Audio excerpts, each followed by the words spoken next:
Si ignoras lo que ocurrió antes de que nacieras, siempre serás un niño. Cicerón. Una hora con la historia, un nuevo enfoque del pasado deshaciendo mitos, con Pío Moa. Una semana más en Informa Radio, en una hora con la historia, una hora con don Pío Moa. Don Pío, muy buenas tardes. Hola, buenas tardes. Bueno, un placer tenerle aquí de nuevo. Y si le parece, antes de meternos en materia, estábamos en estos años de la transición, de la llamada transición, podríamos recordar las reflexiones que ha tenido en el blog Más España, Más Democracia, www.piomoa.es. ¿Cuáles son las reflexiones de esta semana? Bueno, esta semana, este mes incluso, me estoy centrando en lo que es una gran ocasión histórica que tenemos, si la queremos aprovechar, para acabar con las leyes de memoria. Y que no es, esta ley de memoria chequista no es una fechoría más, como tiende a pensar una derecha que siempre es enemiga de pensar. Es la fechoría clave, la que va al fondo de la situación. Es la verdadera constitución del nuevo Frente Popular, su ley de leyes, la base de su legitimidad histórica, moral y política. Es una ley constituyente, ellos mismos lo vienen diciendo. Y, lógicamente, al ser una ley de leyes, es su ley de leyes, pues ataca la Constitución de 1978. La Constitución fue una ley bastante chapucera, como no podía ser menos, vista la mediocridad de sus autores, pero que al menos sustenta dos ideas clave: la unidad nacional de España y las libertades políticas. Y estos dos aspectos son precisamente los blancos a los que disparan los autores de la memoria fraudulenta. Es preciso entender claramente esta cuestión. Si no se entiende, nos vamos a perder en 40.000 artimañas y politiquillas de 3 al cuarto, ¿no? Que es lo que hacen los políticos, ¿no? Sin embargo, la evidencia muchas veces es lo último que se percibe cuando la atención se dispersa en 1000 problemas menores, ¿no? Hay problemas que son menores pero que son importantes, pero esta es la clave. Y precisamente por su carácter anticonstitucional, el nuevo Frente Popular ha ido demasiado lejos y se ha puesto al descubierto.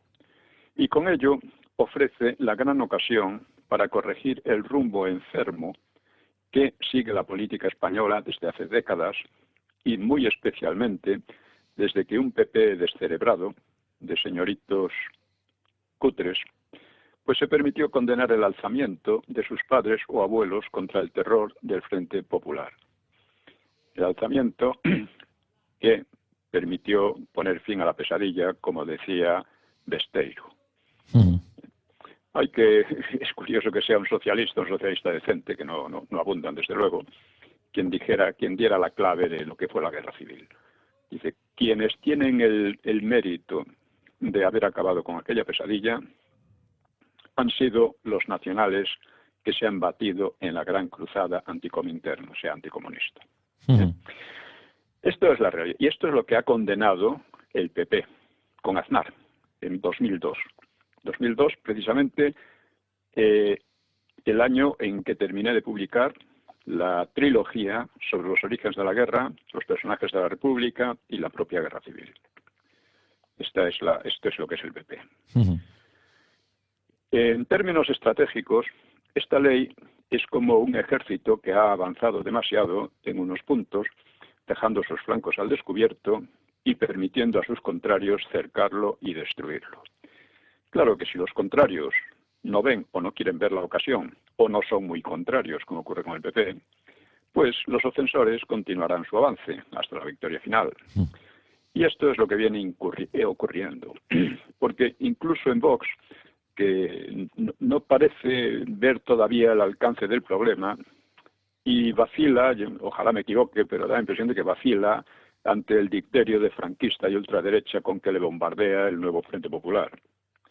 Porque en eso están de acuerdo todos, PP y PSOE, y separatistas. Vox hay que aislarla y destruirla. Y Vox debe tener eso muy en cuenta. En cualquier caso, la situación objetiva es esa. han avanzado mucho y se han metido en una bolsa si se les quiere embolsar. Y el ataque a estos enemigos de España y de la libertad puede y debe actuar en tenaza sobre su retaguardia, por decirlo en términos militares, ¿no? Un brazo de la tenaza debe centrarse en la denuncia incondicional y con máxima energía del carácter farsante, fraudulento, antidemocrático y anticonstitucional de esa ley, explicando a todo el mundo su carácter soviético y contrario a las libertades constitucionales. Se trata de demostrar que no estamos ante una de tantas maniobras más o menos admisibles de los partidos, sino ante un ataque directo a las bases de la convivencia en paz y en libertad, por parte de los de siempre, del nuevo Frente Popular, construido como el de los años 30, como una alianza de sovietizantes y separatistas. Esta parte de la tenaza, como digo, debe insistir en la libertad de todos a sostener versiones diversas sobre una historia que no pueden dictar unos tiranuelos incultos y corruptos, como son los constituyentes del nuevo Frente Popular. Esto es, por supuesto, ellos tienen derecho a mantener su versión. Tienen derecho a mantener su versión, pero no a imponerla a los demás. Claro, esta es la diferencia que hay entre una tiranía de tipo soviético y una democracia. Es parte de ello. Por otra parte, si tratan de imponerlo por una ley antidemocrática, es porque saben que no pueden sostener esa versión en un debate intelectual abierto, ¿no?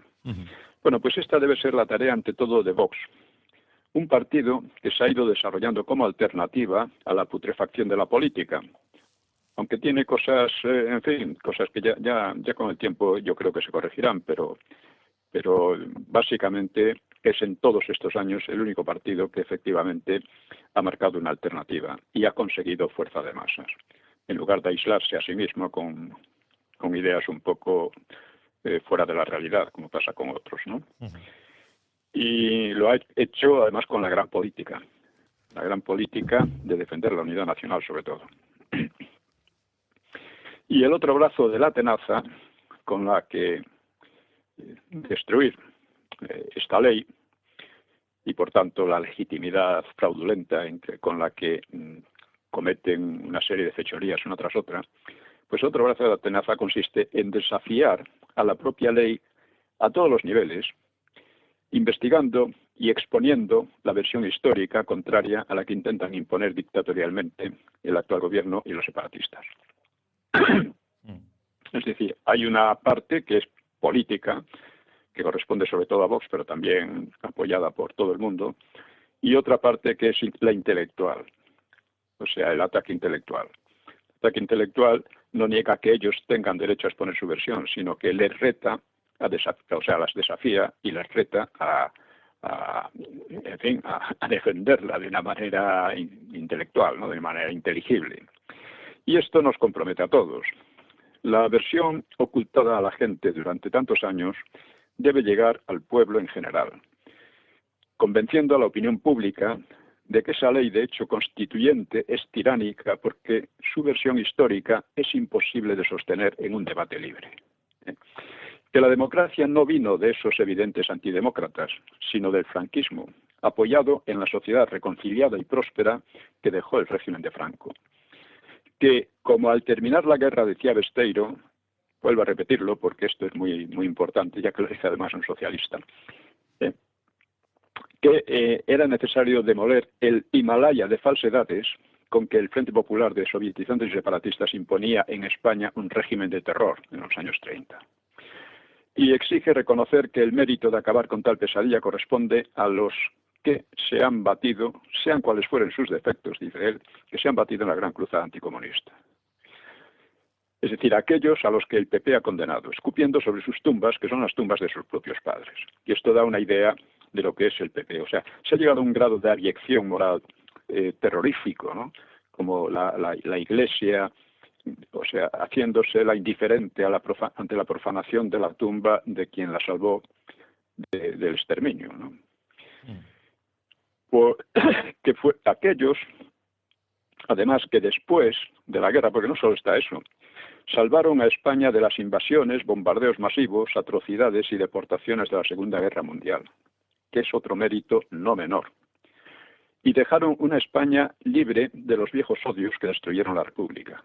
Es decir, apta para una democracia no convulsa. Una democracia que el Frente Popular nuevo está destruyendo, como destruyó el antiguo frente a la República.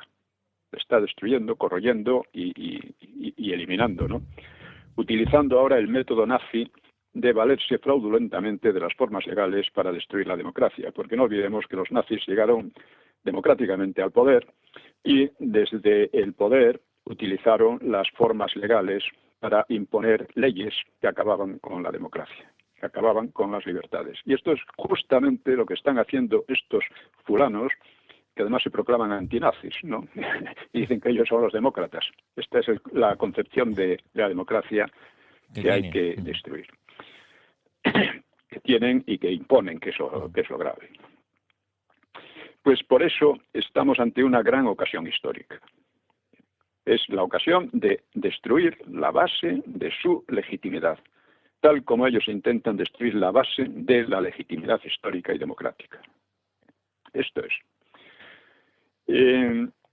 Hay otro, para la segunda parte de la tenaza, como digo, pues es el ataque o sea, la defensa de la verdad de la historia. Claro, yo por mi parte no dejo de hacerlo en artículos y consigna, pero sobre todo con la artillería pesada de la investigación histórica, ¿no? Particularmente hay dos libros que son especialmente útiles, y lo son porque han sido detectados por el nuevo Frente Popular como la peor amenaza. Son Los mitos de la guerra civil y La galería de charlatanes. Quiero hablar un poco sobre los dos. Los mitos de la guerra civil salió hace 20 años. Hace 20 años tuvo un éxito inesperado y provocó la mayor confusión y la mayor conmoción también en la izquierda, y no solo en la izquierda. Empezó a haber un coro de exigencias de censura, no se podía publicar tales cosas. Y quien la empezó no fue la izquierda, fue un historiador democristiano, Javier Tussell, desde El País. Estas cosas no deben olvidarse porque hay una conjunción de intereses muy amplio. ¿Y por qué? Pues porque no podían rebatir lo que se decía allí. Por consiguiente, el ataque fue, primero, exigir la censura y segundo, el ataque personal. El ataque personal, la exigencia, las movilizaciones, incluso la UGT fue a manifestarse delante del Parlamento protestando por aquellas cosas, ¿no? Bueno, pues esto revela que este libro, Los mitos de la guerra civil, que no ha sido rebatido y por lo tanto se puede volver a leer, a publicar, pues acaba de traducirse al francés, bueno, hace unos meses. Y ha tenido un éxito también extraordinario. La periodista que me entrevistó, Isabel Schmitz, pues publicó en Twitter un amplio comentario de la entrevista que tiene 1,5 millones de visualizaciones. Algo en España no podría ni soñarse. No, inaudito. Y ha suscitado en Amazon debe ser un indicador. El libro ha estado el primero, durante casi 6 meses ha estado el primero en las ventas de libros de historia de España y en algunas semanas de libros de historia del siglo XX. Es decir, esto naturalmente ha provocado una furia parecida a la que ocurrió en España de historiadores que pretenden establecer una censura de hecho, o sea, porque ellos lo que atacan no es al libro, sino que el hecho de que el libro se venda, que no lo pueden tolerar, y por otra parte, más que se venda, que se lea, que es lo más importante, ¿no? Y por otra parte, ataques personales. Ataques personales diciendo que yo no soy un historiador, bueno, lo dicen ellos. En fin, este tipo de cosas, ¿no? Que lo hacen también aquí. Hace poco Stanley Payne publicó un artículo muy recomendable, lo he puesto en el blog, parte de él, sobre cómo se ha mitificado la la guerra civil en España, la manera fraudulenta como se ha hecho y cómo se ha intentado imponer la muerte civil de quienes no comulguen con esas versiones, ¿no? Particularmente contra mí. O sea, esta gente rápidamente inició una labor de ninguneo y de silenciamiento. O sea, montar un muro de silencio en torno a los mitos de la guerra civil y en torno a todo lo que yo pudiera decir. Esto revela también lo que entiende por la democracia pues los socialistas, los comunistas y los separatistas, que siempre van unidos en la lucha contra la libertad, ¿no? Bueno, estos dos libros, el segundo libro es La Galería de Charlatanes, completa al primero. El primero explica básicamente lo que fue la guerra civil, lo que decían los principales dirigentes, lo que querían, con sus propias palabras. No como hacen estos señores que nos explican lo que ellos dicen que decían los otros. No, lo que decían ellos directamente. Y los mitos en concreto, desde la cuestión del Alcázar de Toledo, la persecución religiosa, el oro de Rusia, etcétera, ¿no? Esto es fundamental, porque además se trata de explicarlo en función de lo que ellos mismos decían, no de lo que decían los franquistas, ¿no? Porque claro, es asombroso que estos señores me acusan de utilizar la propaganda franquista, cuando utilizo los documentos, las palabras de ellos mismos, vamos, de los que eran izquierda y separatistas entonces. O sea que ahora resulta que Largo Caballero hacía propaganda franquista o algo por el estilo, ¿no? En cuanto a los charlatanes, como digo, complementa de una manera muy importante la anterior, porque va al huevo de la serpiente, va a cómo se ha ido cultivando toda esta fraseología, toda esta falsa historia, a partir de la universidad, una universidad muy degradada por estos historiadores que son también de derechas. El libro de los charlatanes es una serie de críticas, de análisis críticos de estos historiadores, no solo en relación con la guerra civil, sino en relación también con la historia de España en general, que está muy tergiversada por personajes que incluso han recibido luego premios como premios Príncipe de Asturias y otros por el estilo, ¿no? Recomiendo que la gente lo vea y lo lea para enterarse y ver cómo se ha generado esta argumentación y esta falsa documentación fraudulenta, ¿no? Los datos que dan, que generalmente se trata de falsificaciones, ¿no? Desde el terror hasta el terror en la guerra, hasta cualquier otro tema. Y por eso digo que este libro, La Galería de Charlatanes, es un ataque a una larga serie de falsos prestigios que se han montado los prestigios ellos mismos, dándose premios, publicándose en los grandes medios, etcétera, ¿no? Y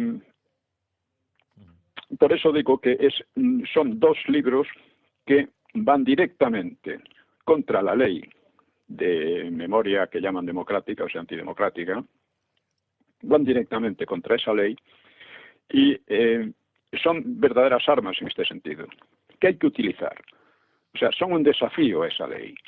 Realmente, si quieren ser consecuentes con esa ley, tendrían que prohibirlos. Vamos a ver si se atreven. No creo que se atrevan, pero igual se atreven. O bien aplican la ley a fondo, o bien tienen que admitir que no pueden hacerlo. Y que no puedan hacerlo depende de que se difundan, se lean y sobre todo se utilicen sus datos y sus argumentos. Porque una experiencia que tengo, que lo he visto muchas veces, es que personas que defienden la verdad histórica, sin embargo, se quedan callados cuando los otros sueltan una serie de mitos, de historietas, pues se quedan callados porque no saben argumentar. No, en fin, tienen 4 ideas que son justas, pero son 4 ideas muy tópicas o anecdóticas, y entonces, pues claro, pierden la batalla de las ideas en ese sentido. Y no olvidemos que se trata de una batalla en el terreno de las ideas ante todo, que o la planteamos con decisión y con energía, o, bueno, tendremos que resignarnos a la tiranía. Resignarnos significa colaborar con ella, mediante la inacción. Por eso, bueno, quiero insistir de nuevo en este tema, porque mucha gente no lo ve. Es necesario armarse con argumentos y con datos para rebatirles en todos los aspectos. Esto en el aspecto, digo, el segundo brazo de la tenaza. El otro brazo, que es el político, tiene que basarse en su carácter antidemocrático, denunciar su carácter antidemocrático totalmente. Uno es atacar a los liberticidas en el Parlamento, en las instituciones, ante los tribunales, el Supremo, el Constitucional, los de la Unión Europea, lo que sea. Y sobre todo ante la opinión pública. Convencer a la gente de que estos señores están tratando de hundir nuestra libertad. Que, ya que la Constitución garantiza las libertades políticas, hay que declararlos anticonstitucionales y, si fuera posible, meterlos en la cárcel. Porque lo que están haciendo es mucho más grave que lo que roban de vez en cuando. Mucho más grave. En todo caso, eso. Admitiendo su derecho a decir lo que sea, negando su derecho a imponerlo. Y menos todavía por ley. Una ley que va directamente contra la Constitución y contra la democracia. Insisto en que esto es un aspecto. El otro aspecto, o sea, estos dos aspectos deben combinarse. En uno de ellos debe ser sobre todo un partido político, que es Vox, sobre todo, pero no exclusivamente, y en el otro debe ser todos. Debemos leer, debemos difundir, debemos, por todos los medios y en todas partes, decir la verdad de la historia, no aceptar su demagogia, y esta es la cuestión en el fondo. Si lo hacemos, estamos destruyendo las bases de su legitimidad. Porque aquí hay dos legitimidades. La del franquismo, la legitimidad histórica del franquismo, no es que el franquismo vaya a volver, nadie piensa en eso, pero es la herencia que ha dejado el franquismo lo que nos importa, que incluye la democracia, por supuesto. No podía venir de una oposición que nunca fue democrática, ¿no? Incluye la democracia. Sí. Esto se olvida, lo olvida muchísima gente y, claro, igual que olvidan el referéndum del 76.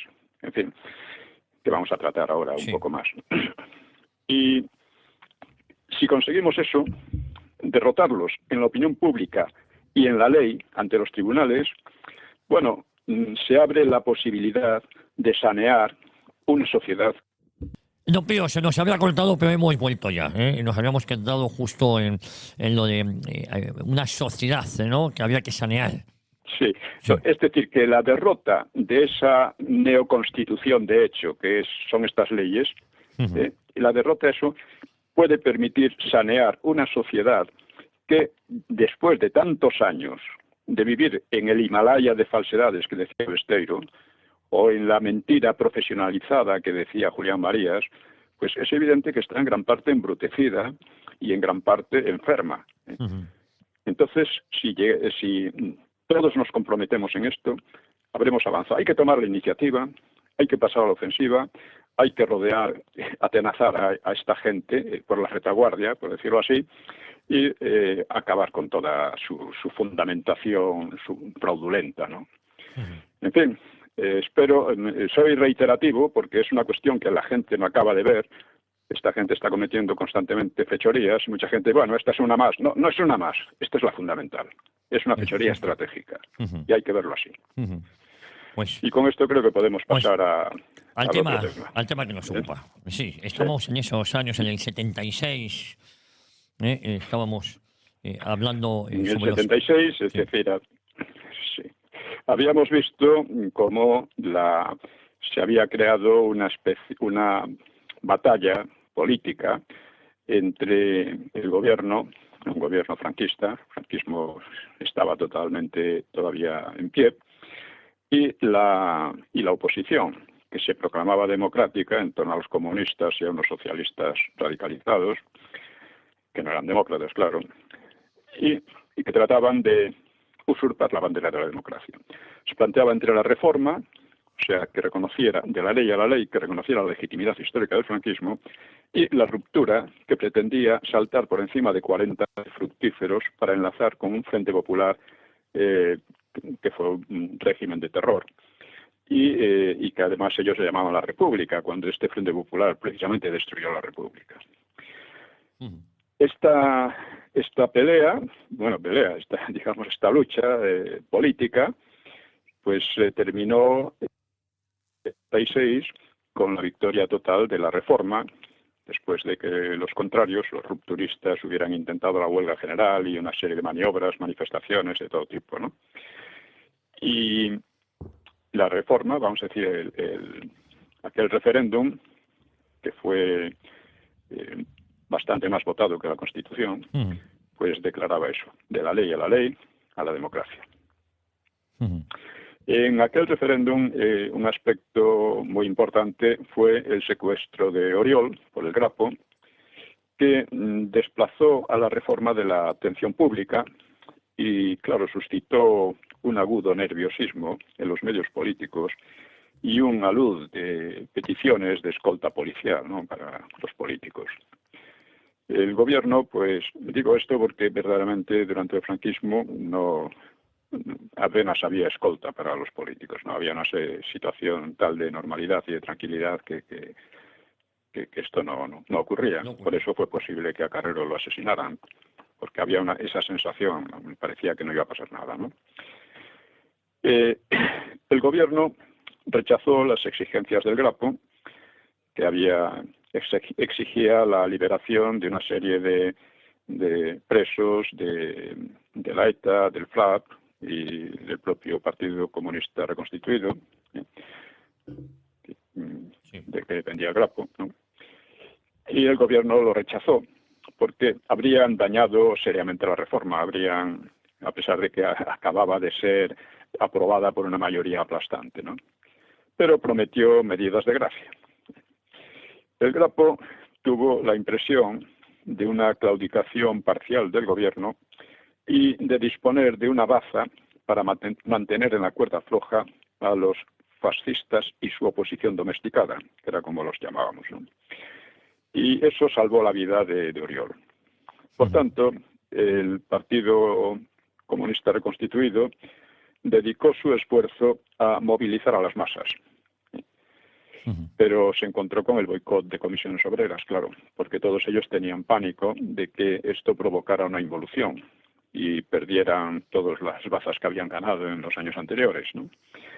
Y la prensa y el resto de la oposición también se dedicaron a difundir bulos confusionistas sobre el origen del Grapo, con lo que este partido, siendo numéricamente insignificante, pues peleaba contra casi todas las formaciones políticas, franquistas y no franquistas o antifranquistas, teóricamente, ¿no? Sus únicos apoyos eran el gobierno argelino, a través de su servicio secreto, y el MPAYAC, llamado Movimiento para la Autodeterminación e Independencia del Archipiélago Canario, una banda de chiflados, ¿no? Y precisamente al MPAYAC le facilitaba el gobierno de Argelia unas emisiones de radio que eran escuchadas por entonces en toda España. El MPAYAC propugnaba la lucha armada, aunque realmente no tenía capacidad para llevarla a cabo, ¿no? Y el 23 de diciembre la situación se complicó, aparentemente con la detención de Carrillo y 7 jefes comunistas. Recordemos que Carrillo había entrado clandestinamente en España, sin hacer caso de García Trevijano, que le decía que llegase en plan impositivo, porque con eso se derrumbaría el régimen, ¿no? Prácticamente venía a decir, ¿no? Y la verdad que es que la policía no se había lucido persiguiendo a Carrillo, y menos aún al Grapo, porque entonces el Grapo no estaba infiltrado, al contrario que lo estaban el Partido Comunista, el PSOE y otros, ¿no? El PC de Carrillo se movilizó a fondo para protestar por las detenciones de sus líderes y para presionar en Europa por su liberación. Carrillo no podía ser juzgado por crímenes de guerra, ya lo hemos dicho, desde 1969, y la legislación por asociación ilegal ya no estaba en vigor, de modo que a la semana, el 30 de diciembre, fue puesto en libertad. Esta era la situación política que entonces se vivía. Pero claro, el secuestro de Oriol se prolongaba y seguían las manifestaciones en favor de la amnistía. El PCR, suena muy raro actualmente con el COVID, ¿verdad? Sí, la PCR del PCR.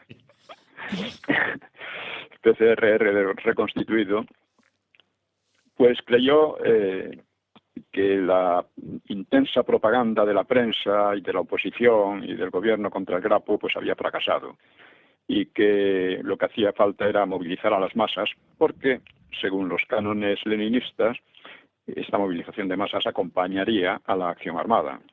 Así que agitó en Madrid, Bilbao, Vigo, Barcelona y Sevilla en pro de una huelga general para el 10 de enero de 1977. Amén. Está claro que sobreestimábamos nuestras fuerzas, porque si había fracasado la huelga de comisiones obreras y el resto de la oposición 2 meses antes, pues no iba a tener éxito un partido mínimo, insignificante, digamos, materialmente, o sea, en número de afiliados, etcétera, y que además todos trataban de tildarlo de extraño, de manejado por la policía, decían unos, en fin, infiltrado, era todo falso, ¿no? Y claro, la huelga no salió. Y entonces el PCR pensó en otro golpe espectacular. Y, entre tanto, se abrían algunas ligeras brechas entre los reformistas, o sea, los que seguían a Torcuato. Algunos hablaban de imponer un estado de excepción, y de hecho se suspendieron 2 artículos del Fuero de los Españoles, y otros hablaban de claudicar ante el Grapo y liberar a los presos terroristas. Esto último, por ejemplo, lo propuso Pío Cabanillas, arguyendo que de todas formas el gobierno tendría que conceder amnistía general antes o después. Esto era verdad, pero no es lo mismo una cosa antes o después. En aquel momento habría sido un golpe muy fuerte precisamente a la reforma. Y Gutiérrez Mellado, el general, que era poco apreciado por sus compañeros de armas y que sabía muy bien que era poco apreciado, pues procuraba agravar la tensión entre los militares.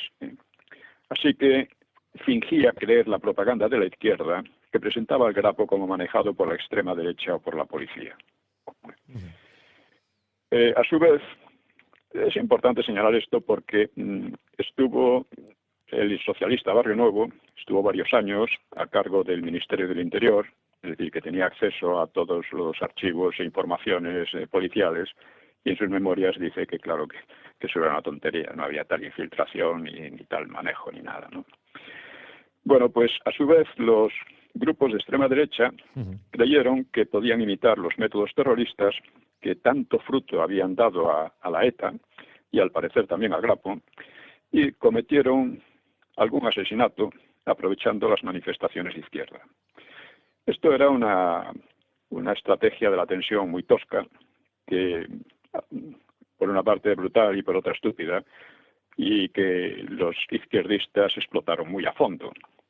Izquierdistas siempre tan complacientes con la ETA, pues decían que los terroristas eran los fascistas, lo que llamaban los fascistas, que apenas hicieron nada, ¿no? Y sembraban suspicacias sobre la connivencia de todos ellos con el fascismo, ¿no? Nació la consigna aquella: vosotros fascistas sois los terroristas, aunque los crímenes fascistas, entre comillas, no llegaron ni a la 10ª parte, o menos aún, de los perpetrados por la izquierda. Ya son al menos 41 las rebajas de condena por la aplicación de la ley del solo sí es sí, y 13 de los condenados subió al máximo el 24 de enero, porque ese día, por la mañana, el Grapo secuestró al teniente general Villascusa, que era el presidente del Consejo Supremo de Justicia Militar, y esta acción debía demostrar que un partido revolucionario resuelto podía atacar los puntos más sensibles del régimen fascista y que éste, como se hallaba en plena crisis, no sería capaz de reaccionar adecuadamente y se doblegaría a las condiciones de los revolucionarios, con lo cual quedaría profundamente desprestigiado. Bueno, pues, pero por otra parte, aquel día hubo una huelga del transporte en Madrid que que quería una huelga un poco para socavar a los sindicatos oficiales, sindicatos verticales, ¿no? Al parecer, algún sector de ellos pues decidió dar un escarmiento a la dirección huelguista y atacó un despacho de abogados laboralistas del Partido Comunista y Comisiones Obreras, y unos pistoleros fueron al lugar por la noche, sorprendieron a los abogados reunidos y dispararon a mansalva, asesinando a 5 e hiriendo a 4. Y la matanza y el secuestro de Villaescusa realmente causaron una tremenda conmoción en el país. El gobierno temía que el entierro de las víctimas causara nuevas violencias y deseaba un acto discreto.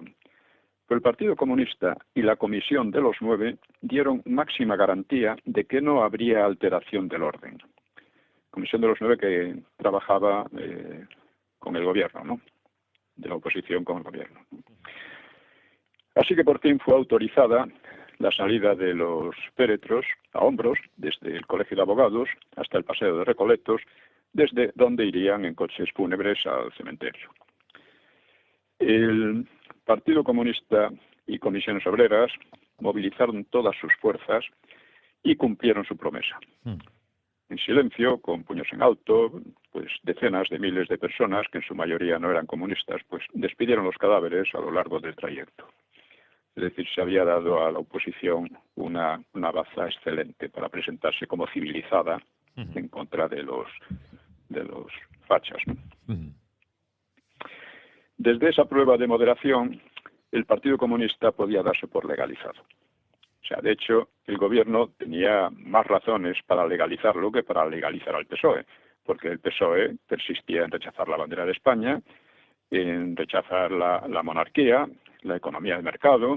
Todo esto lo aceptaban los comunistas, que además preparaban nuevos estatutos para superar la prohibición de partidos, porque había una prohibición de partidos con dependencia internacional y propósitos totalitarios, o sea, para disimular lo que realmente era lo que habían sido siempre, ¿no? O sea, hay que recordar también que cuando el PSOE defendía la bandera que llaman republicana, pues fue solo de la Segunda República, porque la primera mantuvo la tradicional, y la franja morada quería representar el pendón de Castilla, lo cual era un error, porque el pendón este era rojo, pero en algunas vitrinas donde se conservaba había perdido color y aparentaba ser morado. Toda una serie de disparates, ¿no? Bueno, esta conducta de los carrillistas,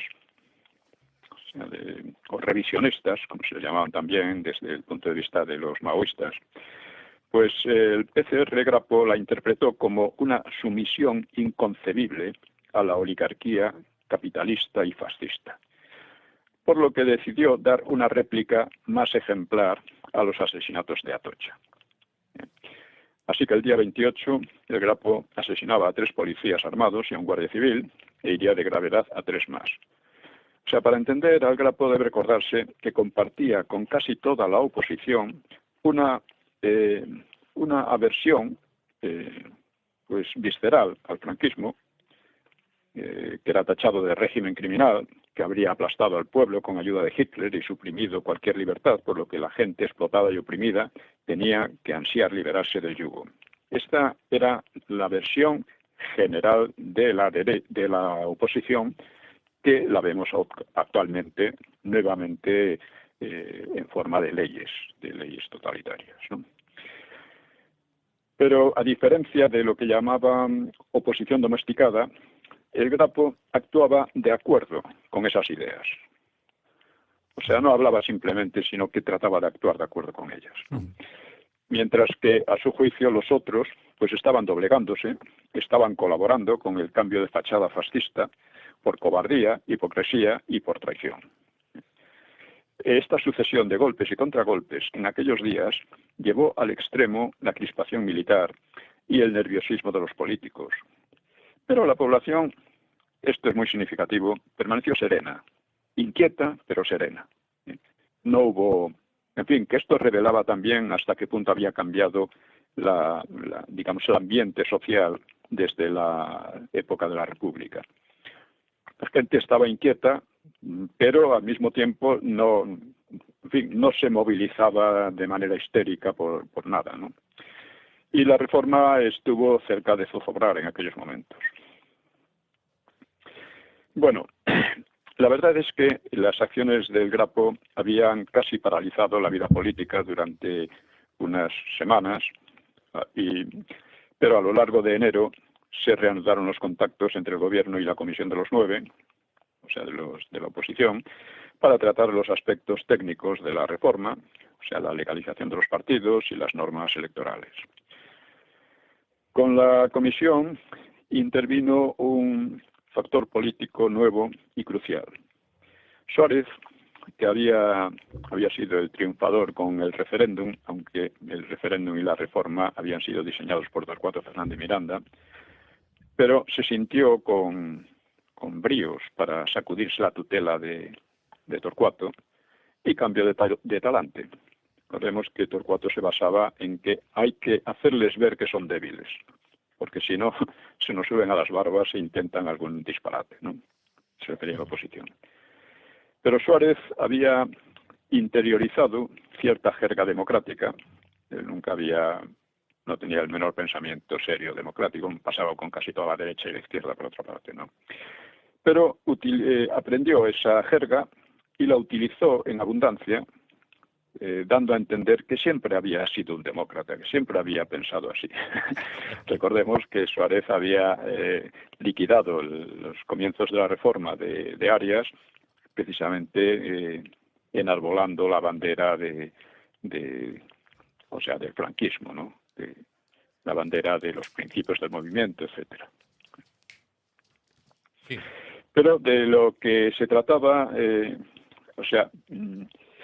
bueno, hasta entonces, digamos que la reforma venía plenamente del franquismo, en contra de la oposición, y a conciencia de que la oposición solo aceptaría el cambio democratizador si se sabía débil, como he dicho, y porque esta era la condición básica para que no se produjera un desmadre como el que provocó la República, ¿no? Un desorden general como el republicano, ¿no?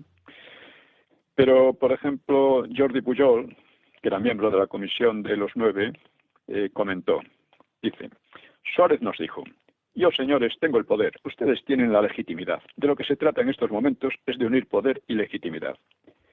¿Es posible esto? Es perfectamente posible. Es perfectamente posible.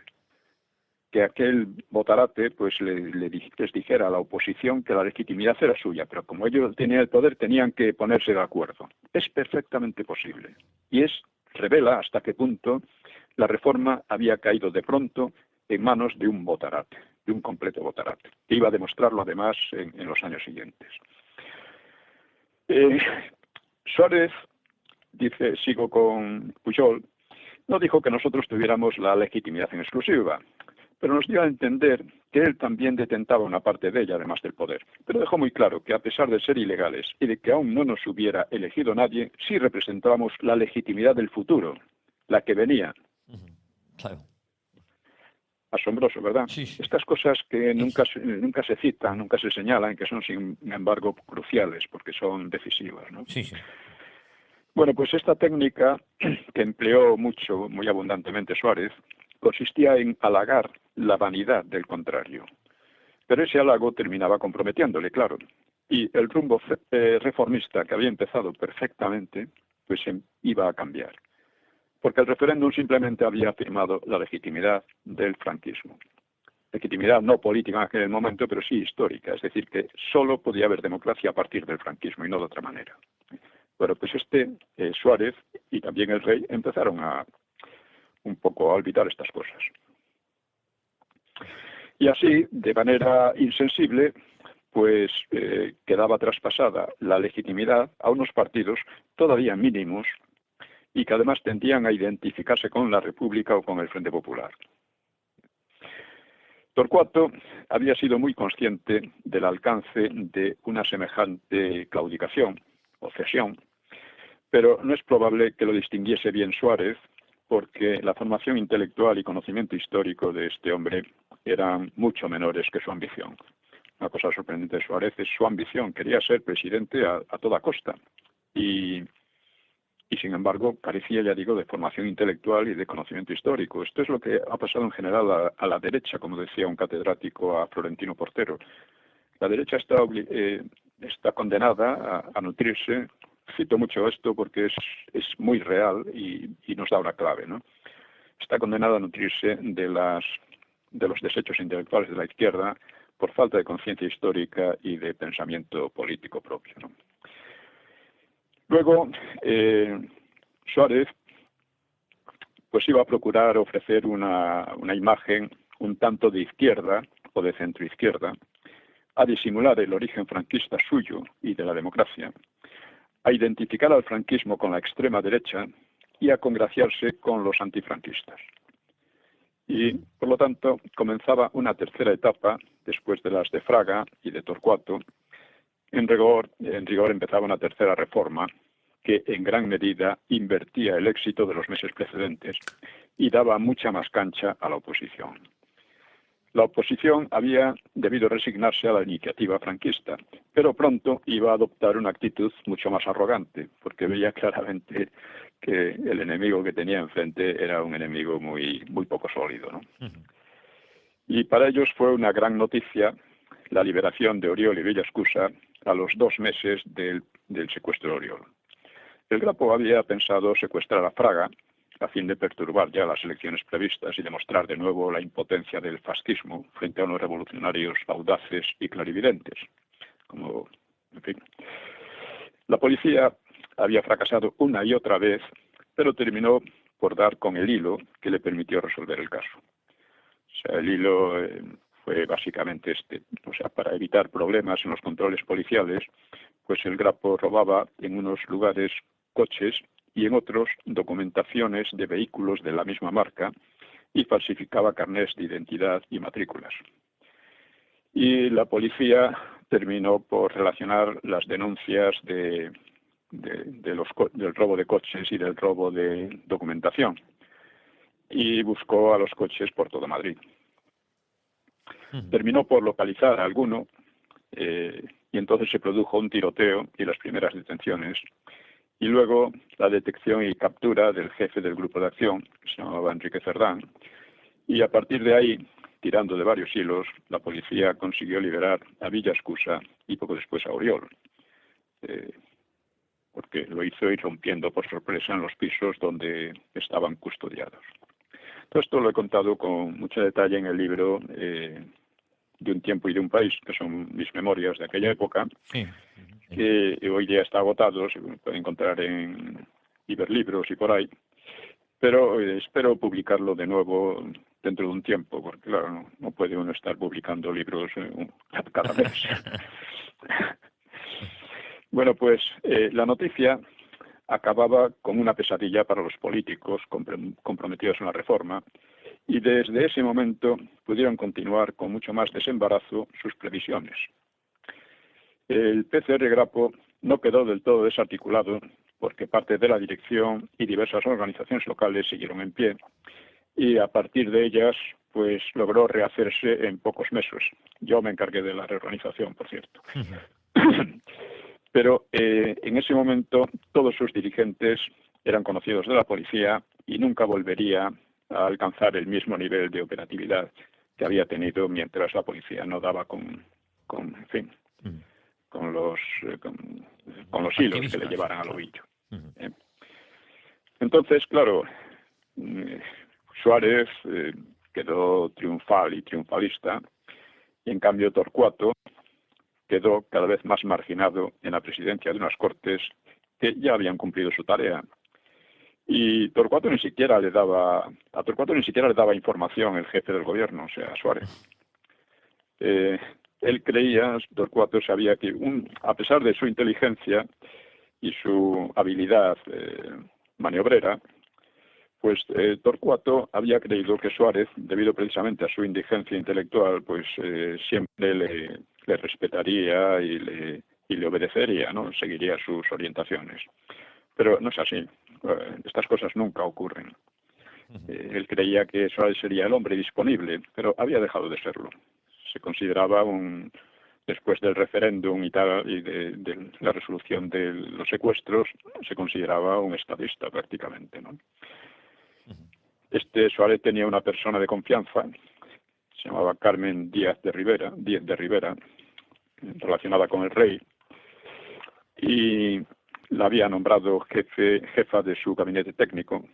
Era una mujer atractiva, interesante, ¿no? De un izquierdismo frívolo y pretencioso, progresista, pero no era tampoco muy leal a Suárez.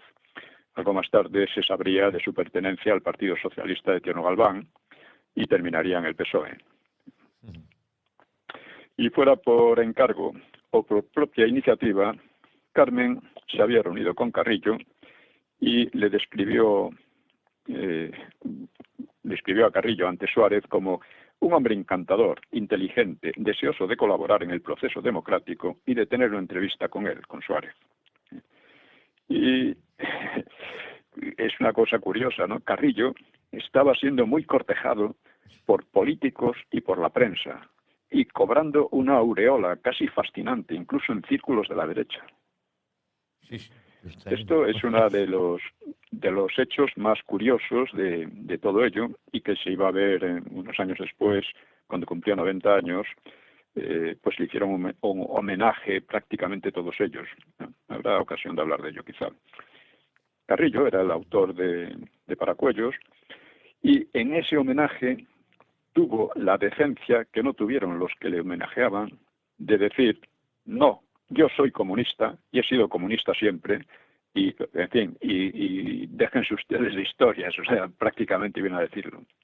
Ser comunista era ser stalinista, era ser partidario en definitiva, del Gulag, de la dictadura que llamaban del proletariado, que era la dictadura absoluta del partido bolchevique, o el Partido Comunista en España sería. Y esto era lo que representaba históricamente Carrillo. Y de repente, pues todo el mundo, y lo sigue poniendo, como un puntal de la democracia y del paso a la democracia en España. Cuando todo lo que ocurría era que tuvo que ceder en casi todos los aspectos políticos por la sencilla razón de que era demasiado débil para hacer otra cosa y de que se exponía a no ser legalizado. Y una cosa que él temía enormemente era que después de tantos años de lucha y de sacrificios comunistas contra el franquismo, quienes se llevaran el fruto fueran los golfos socialistas, que no habían dado ni golpe, que incluso habían prosperado dentro del aparato administrativo de Franco. Bueno, con estas cosas quizá podemos terminar esta sesión. Sí. O quizás falta mucho. No, faltan 2 minutos, 3 minutos. Sí.